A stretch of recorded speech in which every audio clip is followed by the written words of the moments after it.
Ahora veremos la parte práctica de esta primera sección correspondiente a estadística descriptiva. Para ello cuento con algunas bases de datos que voy a trabajar aquí en el software R con el entorno RStudio. En primer lugar, abriré la base de datos con la que trabajaré los primeros ejemplos de estos análisis descriptivos en los cuales estamos evaluando relaciones. La base de datos se trata sobre un estudio en el cual se hizo un tamizaje sobre resistencia a la insulina a través de un modelo conocido como OMA-IR. En primer lugar voy a preparar las variables que voy a utilizar, pues aquí tengo la base de datos en la cual las variables categóricas están codificadas, como es el caso de sexo, en el cual tenemos ceros y unos. Lo mismo para estado nutricional, que es una variable de tipo ordinal, y para otras como presentar o no obesidad central y resistencia a la insulina, donde 1 es el código asignado para las personas que sí tienen resistencia a la insulina y 0 para aquellas que no. Dicho esto, yo voy a trabajar en primer lugar asignándole etiquetas a cada uno de esos códigos.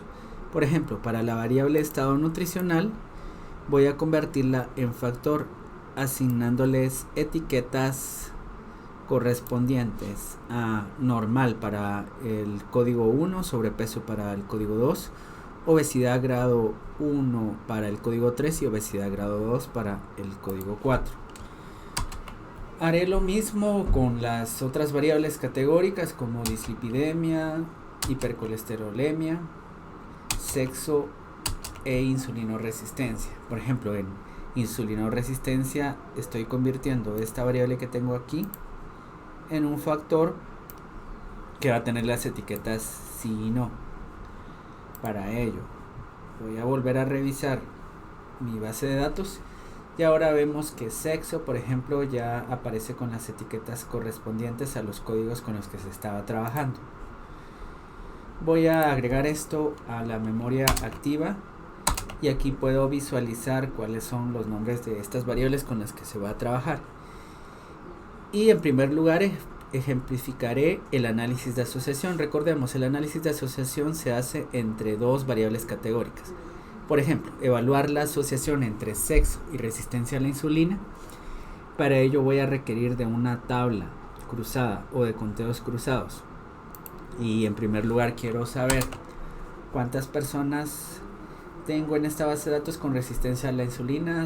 10 de 66. Y la distribución por sexos, que es equitativa, 33 mujeres, 33 hombres.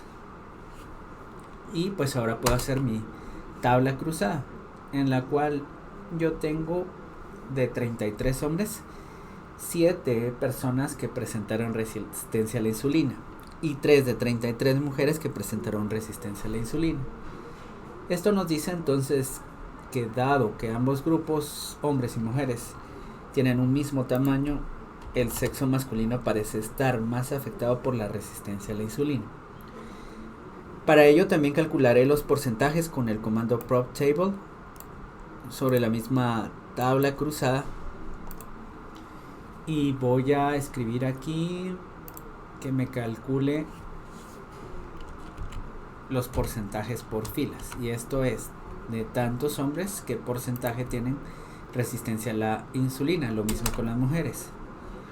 Y así podemos tener que de las mujeres el 9% parecen tener resistencia a la insulina, mientras que la prevalencia de resistencia a la insulina en el sexo masculino es de 21.2%. Esto se puede representar también a través de un gráfico conocido como gráfico de asociación, y que en R se utiliza el comando SOCPLOT. A SOCPLOT de la tabla la cual se ha trabajado con un cálculo de porcentajes, y esto nos da el siguiente esquema. Este gráfico ¿Cómo se va a interpretar? Pues bueno, resulta que este gráfico tiene aquí estas áreas que pueden estar por debajo o por arriba de un eje de referencia. Entonces podemos elegir cualquiera de estos eventos. Por ejemplo, en el grupo que tiene resistencia a la insulina, voy a tomar este. Esto es sí, insulinoresistencia. El sexo que está por arriba del eje es el sexo masculino. Esto quiere decir que hay una asociación entre sexo masculino y resistencia a la insulina. Lo mismo nos va a decir si lo analizamos al revés. Esto es, las personas que no tienen resistencia a la insulina, ¿cuáles son con mayor frecuencia? Pues las mujeres. O que el sexo femenino se ve favorecido en la no resistencia a la insulina. Pues este es el gráfico de asociación. Ahora vamos a ver algunas otras funciones. Por ejemplo, aquí voy a asignar este gráfico, esta tabla y prop table a un objeto llamado A, el cual posteriormente voy a graficar con el comando plot. Entonces tengo un gráfico de áreas.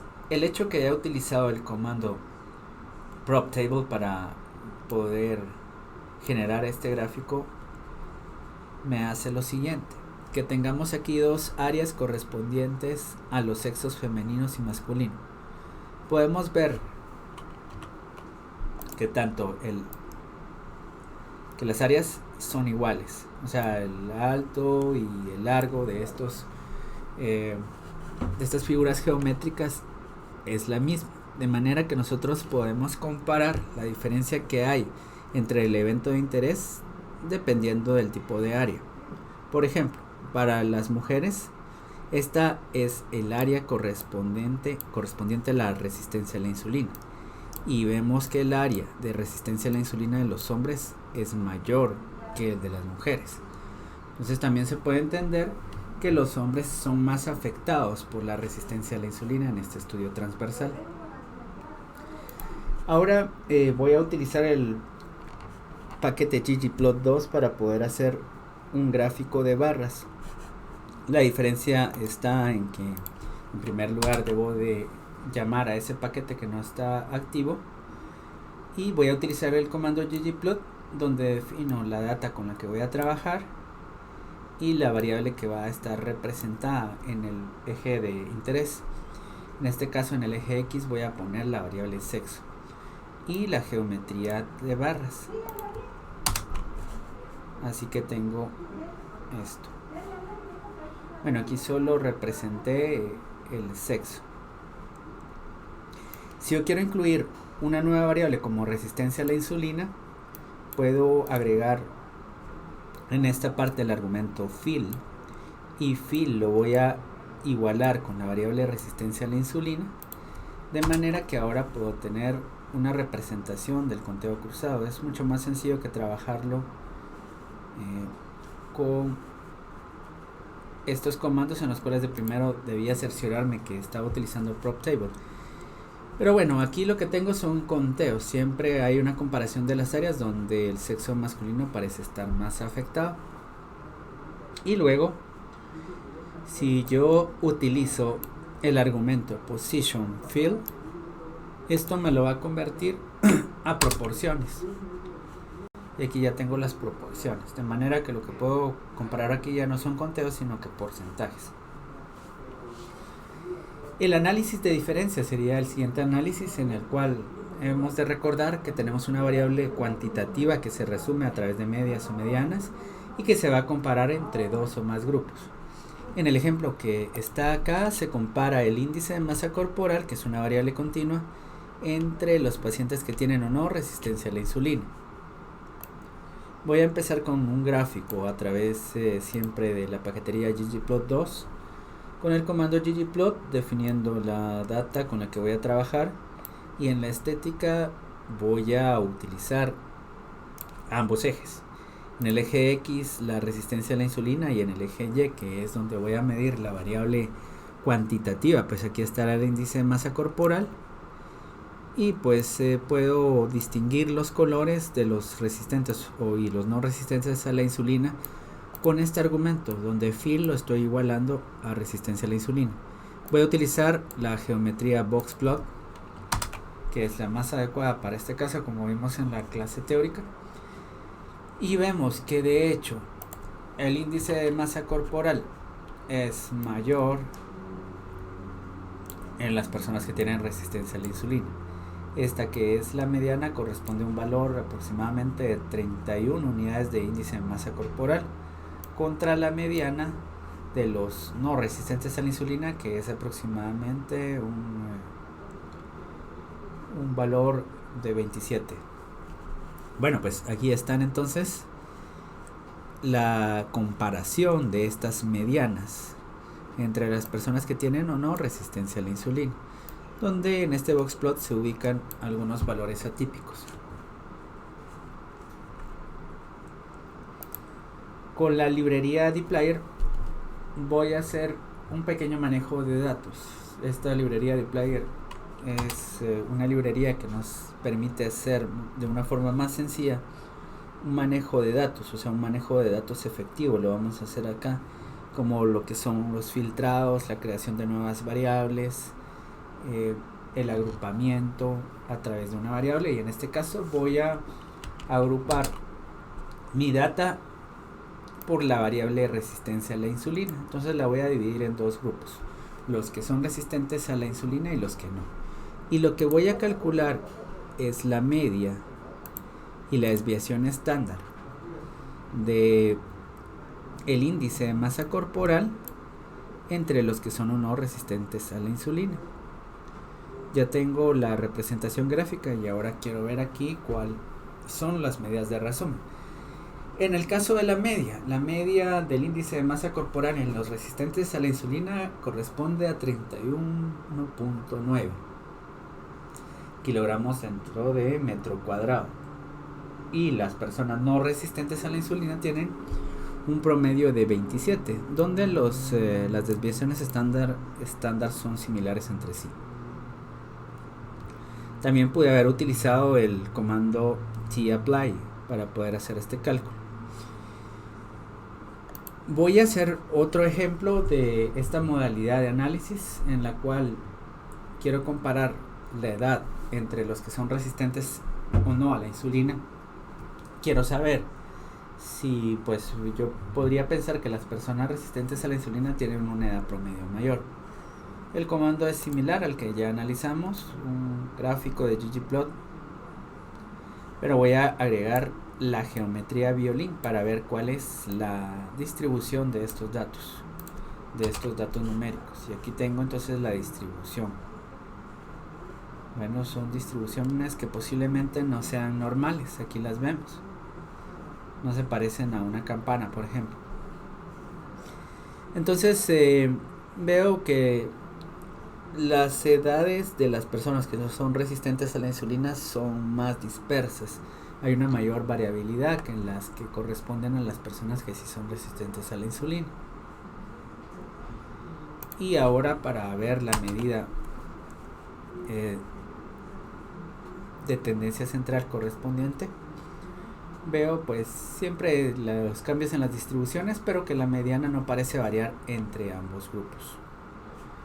Finalmente trabajaré con el análisis de correlación de las tres modalidades de las que ya se habló, y también trabajaré con un análisis de medidas repetidas que corresponde siempre al análisis de diferencia. Después de este análisis de correlación, el ejemplo que tenemos acá consiste en evaluar la correlación entre las variables N insulina, que es una variable cuantitativa, e índice de masa corporal, que también ya sabemos que es cuantitativo.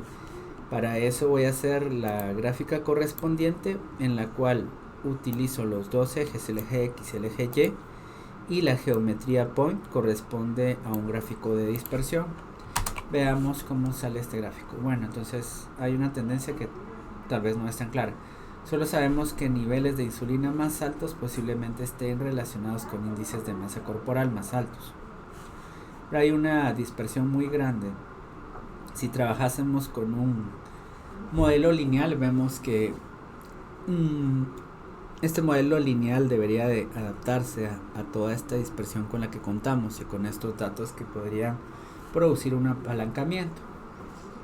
Entonces vamos a explorar la distribución de ambas variables a través de histogramas. Aquí están los histogramas. Y también de gráficos QQ-Norm. Y ahora tenemos aquí los 4 gráficos en este panel, donde vemos que las distribuciones parecen estar sesgadas. Una distribución sesgada acá para la N-insulina, y aquí tenemos una curva un tanto aplanada, o sea, una variabilidad muy grande. Y luego pues que los gráficos QQplot describen para el caso del índice de masa corporal desviaciones muy grandes a la normalidad, y aquí algunos valores que podrían considerarse atípicos de la N-insulina que hacen que los datos no se distribuyan de forma normal, o el conjunto de datos. Aquí tenemos entonces que, bueno, hemos visto que las variables no se distribuyen de forma normal, por lo tanto el coeficiente de correlación que vamos a elegir para evaluar la posible relación entre estas variables va a ser un método no paramétrico, en este caso la correlación de Spearman. Entonces el comando cortest entre ambas variables con el método no paramétrico de Spearman, que podría ser la mejor aproximación o una de las mejores aproximaciones, o la aproximación mejor que el coeficiente de correlación de Pearson, dado que estas variables no tienen distribución normal. Entonces tenemos un coeficiente Rho de Spearman de 39 que nos está hablando de una relación débil entre estas variables, y esta relación es estadísticamente significativa, aunque por el momento no nos interesa la parte inferencial de este análisis. Bueno, un valor positivo que nos está diciendo que a medida que tenemos mayores niveles de índice de masa corporal vamos a tener mayores niveles de N-insulina, como habíamos visualizado en el gráfico correspondiente. Las matrices de correlación nos sirven para poder hacer gráficos de varias variables a la vez. En este caso definimos que las variables que van a estar en esta matriz de correlación van a ser índice de masa corporal, glicemia, N-insulina. Y bueno, veamos qué es lo que ocurre. Aquí tenemos este gráfico donde nos muestra las posibles relaciones que pueden ser directas, como esta.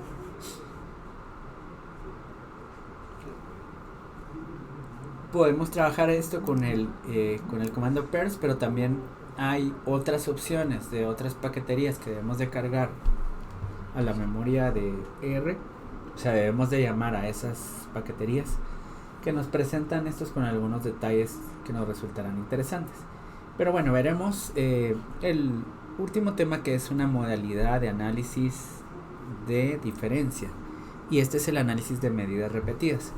Las mediciones repetidas se dan cuando en una misma persona vamos a evaluar 2 o más veces la variable de interés. Por ejemplo, si queremos en un paciente que tiene anemia darle un seguimiento de sus niveles de hemoglobina, y hacemos esto con 10 pacientes, es decir, repetimos las mediciones de hemoglobina en diferentes tiempos, vamos a tener entonces un grupo en el cual podemos hacer un análisis de medidas repetidas.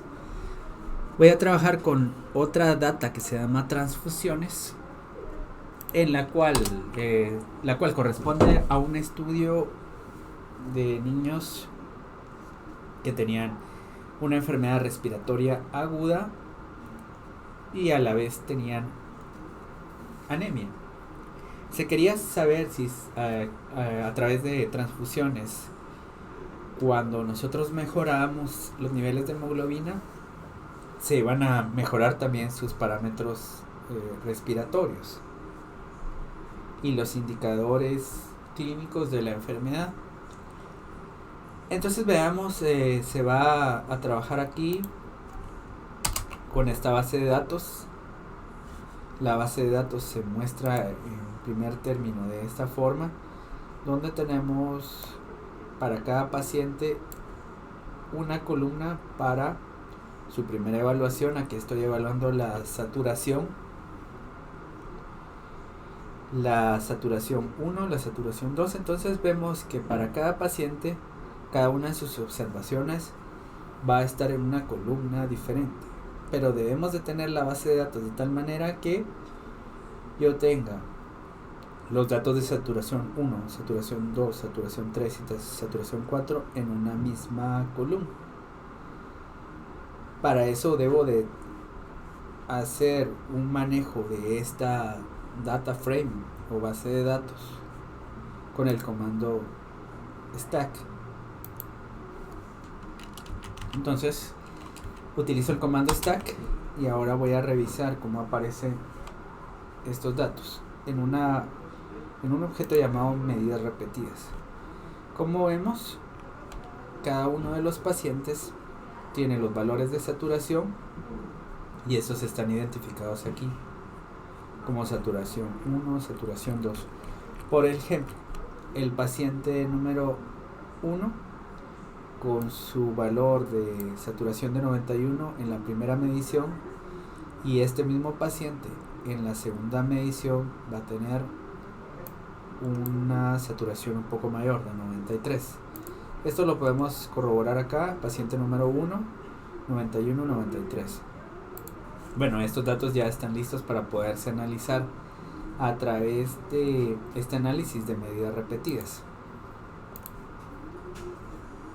Voy a utilizar otras variables que me van a servir para hacer la representación de estos datos. En primer lugar, hago un manejo correspondiente a identificar los tiempos. Tengo 41 pacientes.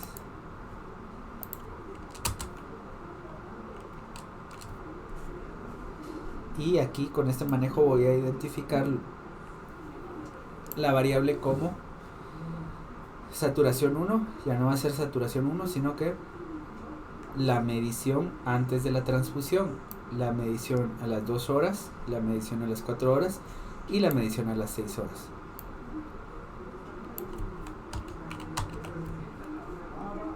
Ahora tengo entonces mi variable de esta forma. Ya no va a aparecer saturación 1, 2 y 3, sino que pretransfusión 2 horas, 4 y 6 horas, para identificar esas mediciones.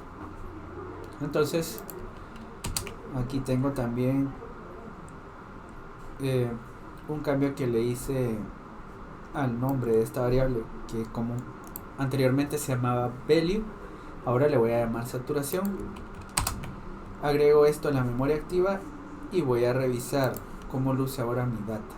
Bueno, veamos, esos cambios que se realizaron con esos comandos intermedios me permitieron tener aquí los valores identificados con una variable llamada saturación y el momento en el que se hacía la evaluación de esas saturaciones como pretransfusión, 2 horas, 4 y 6 horas. Ya que tengo mi data lista para poder hacer una representación, voy a utilizar el comando ggplot. Y bueno, aquí con una geometría de boxplot voy a hacer una representación en el eje X, el tiempo, que es el momento en el cual se tomaron los datos de saturación, en el eje Y esos datos de saturación, y voy a llenar, es decir, identificar diferentes boxplot con diferentes colores con el argumento fill tiempo. Aquí están las etiquetas: tiempo de evaluación para el eje X y saturación para el eje Y. Esto va a lucir de esta manera. Entonces veamos. Si no utilizo el comando fill, no aparecen estos boxplot con diferentes colores. La pretransfusión, aquí tenemos la mediana de la saturación, la cual va aumentando a las 2 horas posteriores a la transfusión, a las 4 horas y a las 6 horas. Aquí solo tengo un grupo de pacientes con anemia y con una enfermedad respiratoria aguda, los cuales fueron mejorando sus indicadores clínicos como la saturación después de la transfusión. Quiero saber si hay una diferencia por sexo. Entonces voy a utilizar la variable sexo, pero antes debo de hacer un manejo en el cual debo repetir esta variable, la variable sexo, con sus etiquetas FM. Veamos cómo luce nuestra data frame. Por el momento solo tenemos acá esta data frame sin sexo. Yo debo de recordarme que esta persona, por ejemplo, si esta persona es de sexo masculino, va a aparecer los datos de sexo también acá, sexo masculino. Bueno, para eso hago el manejo que aparece por acá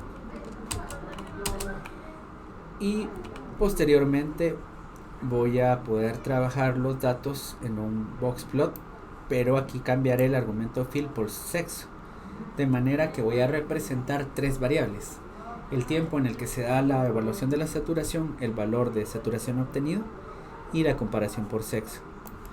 Y esto pues luce de esta manera.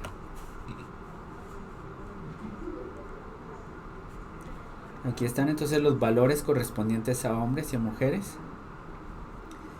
y la comparación de las saturaciones a través del tiempo. Bien, con esto terminamos la parte práctica de esta nuestra primera sesión sobre las modalidades del análisis estadístico descriptivo en los estudios analíticos.